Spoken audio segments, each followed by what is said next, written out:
All right, let's do example 2. So example 2 is a little complicated because I have these parallel lines here. We know they're parallel because of these arrows. All right, but then I have 2 different transversals. So this one can get a little tricky. Okay, so let's see what they give us. They give us angle 12 is 121. So 12 is 121. So I'm going to do 12 in this color. Okay, so what's going to be equal to 12? What's going to be congruent to 12? Well, we know 7 will be equal to 12 because it's vertical. All right, now you can't look at the corresponding ones over here to be equal because these 2 lines aren't parallel to each other. So these angles are not going to match these angles. Okay, so let's just leave this for now and let's look at what else we're given. We're also given angle 6. Angle 6 is 75.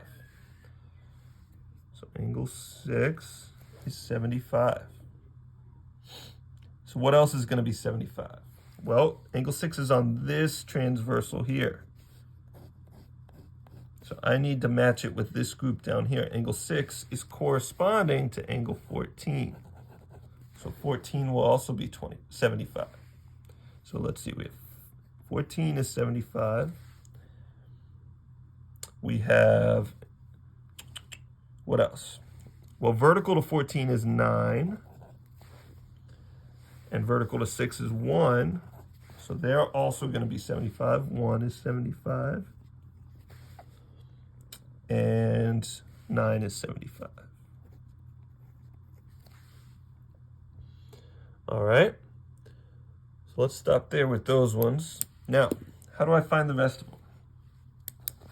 Well, 10 and 13, they're going to be equal. And they're both linear pairs with 9 and 14.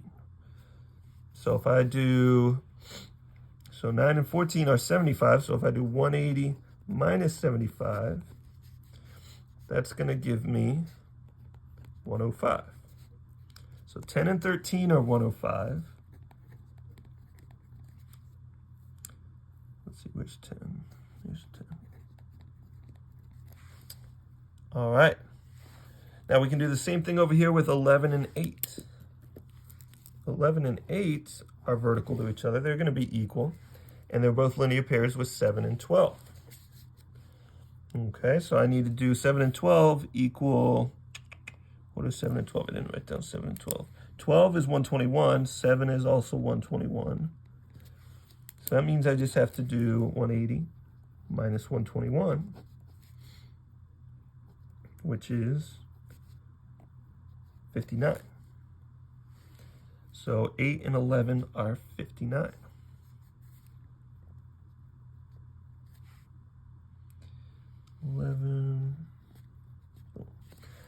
All right, now if you notice, 11 is corresponding to 4 and 8 is corresponding to 3. So 3 and 4 are also going to be equal to 8 and 11. They're also going to be 59, 3 and 4.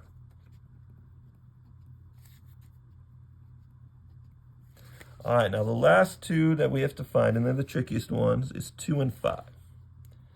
Now 2 and 5, they're going to be congruent because they're vertical to each other. And there's a couple different ways you can find them. First off, you could see that 4, 5, and 6 together make a straight line, so they should all add to 180. So that's probably the easiest way to understand how to find 5. Okay, so that means if I just add 4 and 6, 4 is 59, so do 59, plus 6, what is 6? Where's 6? Oh, 6 they told us, 75. So if I add those, I get 134, and then I subtract that from 180. Okay, and that's one way I can find angle 5. It's 46. Okay, and angle 2 would also be 46. Now, I'll explain one other way you can find it that might be useful for some problems. Take a look at angle 12. If you notice, angle 12 is corresponding to this whole angle at 5 and 6. 5 and 6 combine to make a bigger angle right here. That whole angle, if you ignore this transversal, this second transversal over here, if you ignore that one, this whole angle, 5 and 6 combined, is corresponding to 12. So that's another way you could have found angle 5, is you could have taken angle 12. This whole thing has to equal angle 12, so you could have done whatever angle 12 is, which is 121, and you could have subtract angle 6, because 5 and 6 combine have to equal 12. So 121 minus, what's angle 6? 75. We subtract those, we should get the same thing we got. That's 11. And we get 46. So we got the same thing both ways. But those are two ways you can find angle 5 and angle 2.